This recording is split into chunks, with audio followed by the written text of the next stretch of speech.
Welcome back to Toyota Sports Talk. We are continuing to introduce you to the Washington Commanders. Every day we are sitting down with one player, and we have a new player joining us today, DV Mike Sainristil. How are you doing? Doing well. Today was a great day. Weather's beautiful.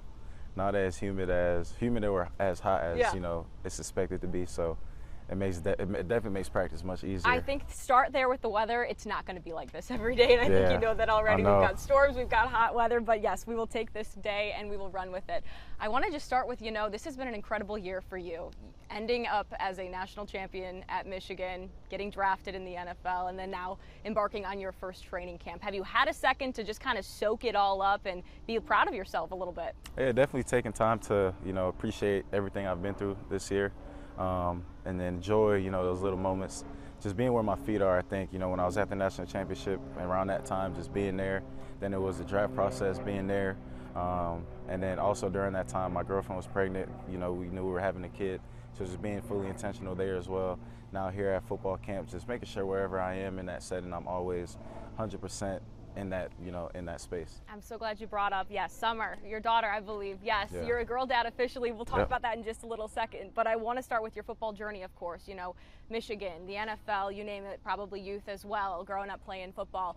Was there a moment or a time when you were like, okay, I think I have what it takes to play at the next level, to be an NFL player?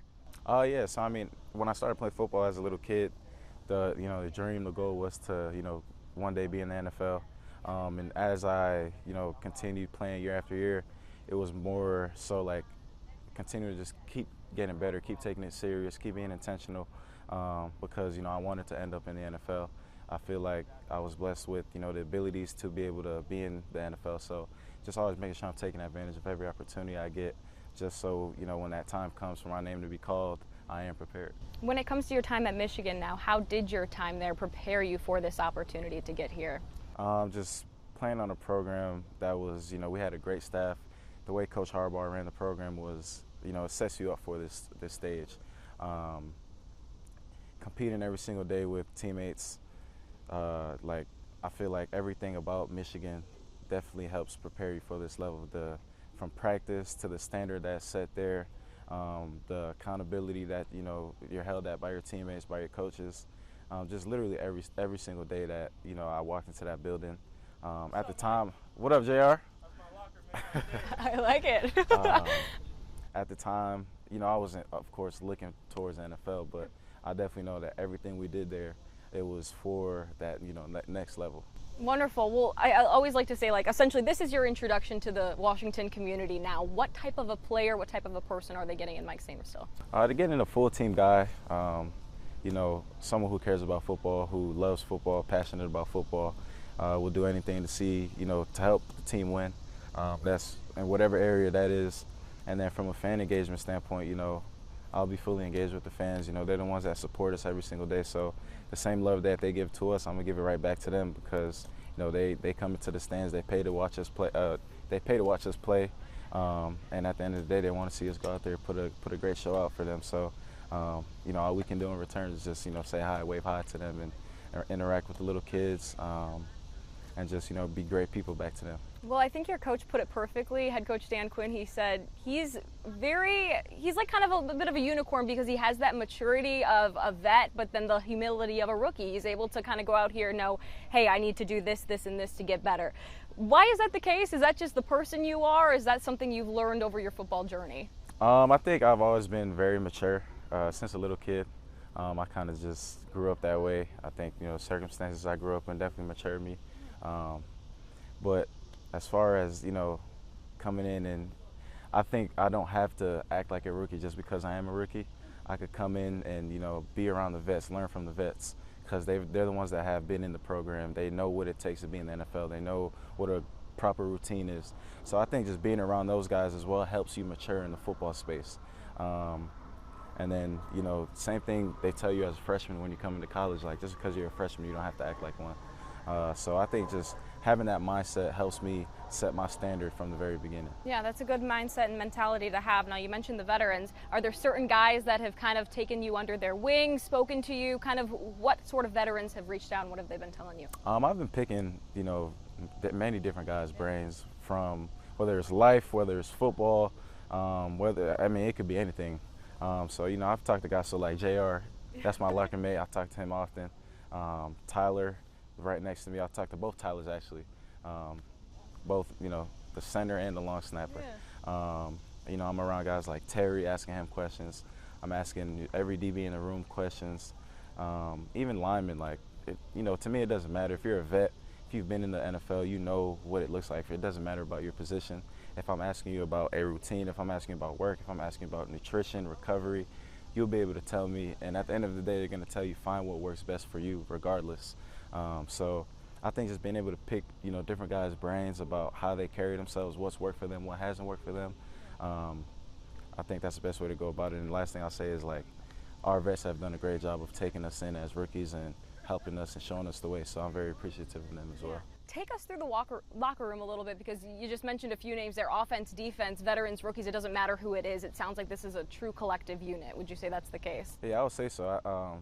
You know, guys will say, like, you know, we love the feeling, the team vibe that we have going right now. And I think the one thing that I was, you know, very I was asking for a lot before I got drafted was, it doesn't matter where I go. I just hope I go into a situation where it's a team.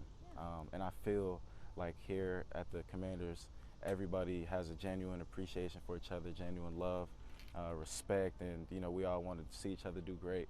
We're all, you know, one-track minded on, you know, turning this program around. And I think when you're in that environment where there is gel, where there is glue, where there is togetherness, it allows you to be the best individual you could be. Well, I think any Commanders fan listening to this thinks that's music to their ears, because that's not always been the case here in Washington. And in fact, I'll say what Dan Quinn said, you know, this is a real recalibration. This is a new start where the foundation needs to be built and able to see that success down the road.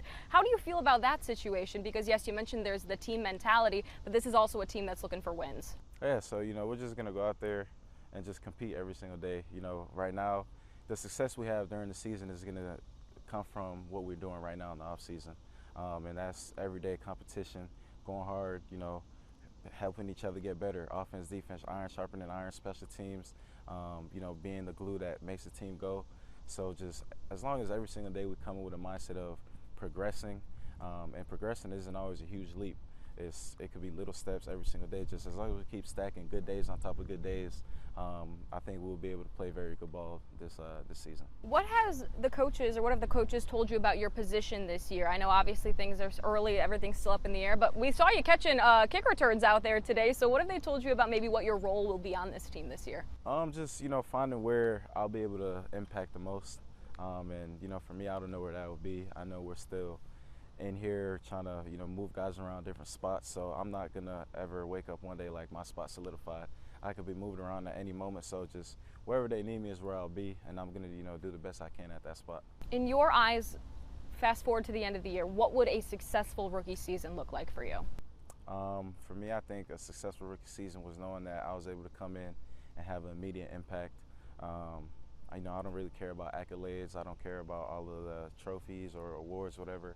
I know that if I was a good teammate, if I helped, you know, the guys around me get better, then I did my job as an individual. Okay, well, I'll put you on the spot again. 5 years down the road, what do you want this career of yours to look like? 5 years down the road, you know, I think by then I'll be a vet. I'll be, you know, in the league for some time now.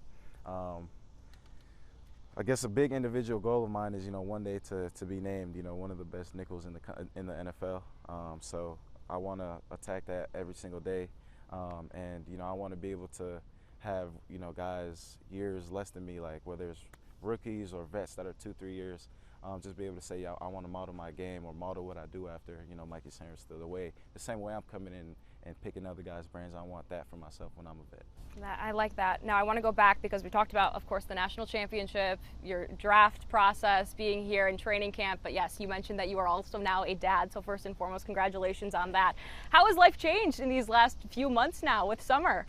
A lot less sleep, but you know, that's what comes with it. But you know, I would just say I've enjoyed every single day of it. From, you know, going into the hospital, being in the labor room, to a baby being born, being there for my girlfriend 100%, you know, whatever she needs, taking care of it. And then, you know, that first car ride back home, I've never drove so slow in my life. Like, just everything about it. It's been great. You know, it's been, there's, you know, some days are better than others, but we just know that one day it's all going to be good. So I've just loved everything about it, and you know, I know that now there's a much bigger responsibility in what I do. So I'm not just taking care of myself or my girlfriend or, you know, my family. I'm taking care of another human being now. So it's like everything I got to do, I have to make sure I know that it's going to be the best for my family. Yeah, well, often when you hear about young parents with kids, it's life changes, but perspectives change as well. You look at things differently. You might look at football a little differently now. Is that the case? How do you now approach everyday life now that you have this little girl? Now when I wake up, it's like, you know, I have to be great at this now, you know, and that was already my mindset, but it's like they're now at a different level than it was before, just because, you know, I have to give this game everything in me, because whatever I give this game is going to give me back in return, and it could literally set up, you know, my daughter's life forever. So, you know, I'm just going to come in here every single day and work very hard to put my family in the best position possible. Does she have any Commander's gear already? I would assume so. Okay, yeah, good. I just wanted to make sure. We're going to end it on that note. Mike, thank you so much for joining us. Thank you. We've got so much more here on Toyota Sports Talk. Stay with us. We'll be back on the other side of the break.